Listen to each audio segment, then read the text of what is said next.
ஆனை முகனை தொழுதால் நவக்கிரகங்களும் மகிழும். நல்லதே நடக்கும், நல்லதே நடக்கும்.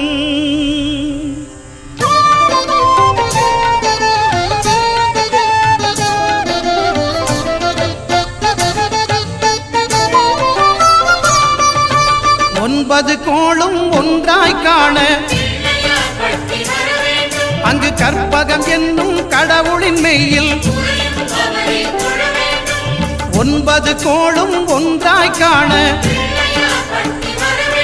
அங்கு கற்பகம் என்னும் கடவுளின் மெய்யில்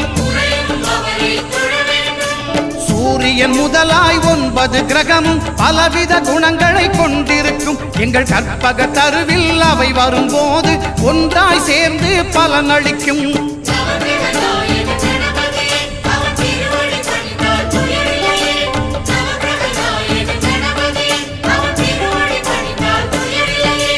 ஒன்பது கோளும் ஒன்றாய் காண அங்கு கற்பகம் என்னும் கடவுளின் மெய்யில்